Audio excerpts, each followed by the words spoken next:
My name is David Haseltine, and I'm the Chief Medical Informatics Officer here at Tidelands Health. I grew up in East Tennessee in the mountains, and so we spent a lot of our weekends hiking.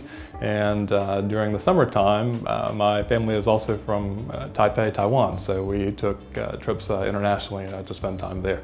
So I had the opportunity to grow up in two different cultures and experience the best of both of those. It's interesting to try to communicate with family when you don't know the language, and so that was a bit of a barrier that we had to overcome, but I had a few cousins and playing games seems to be an international language. Most of my family tended up to be engineers, so I have a father who's a chemical engineer, an uncle who's a chemical engineer, and a brother who's a chemical engineer, and my mother is a teacher.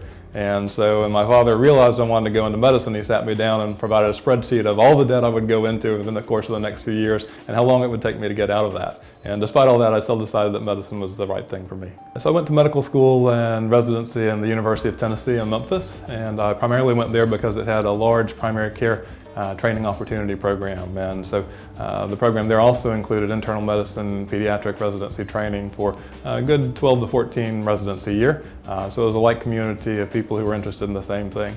I decided on internal medicine and pediatrics for two different reasons. One, I loved being around children and the fact that they got well pretty quickly, pretty much regardless of what you did for them. And then I also enjoyed the challenge of caring for adults who had multiple different chronic medical problems. And so it was hard to decide between the two which I wanted to do, so I settled on doing both. After medical school and residency, I came here.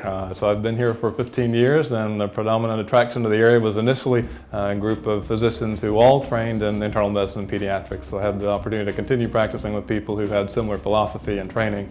And I also really enjoyed the opportunity to be at the beach and to go out and take my dog on a walk on a daily basis there. The first time I said medicine is the field I want to go into, I probably realized in high school I'd spent a lot of my time volunteering with a church to help people in terms of building homes, both in our community and locally in South Carolina in the St. John's Island area. And so going into medicine gave me the opportunity to combine both the love of science with that continued ability to help people on a daily basis.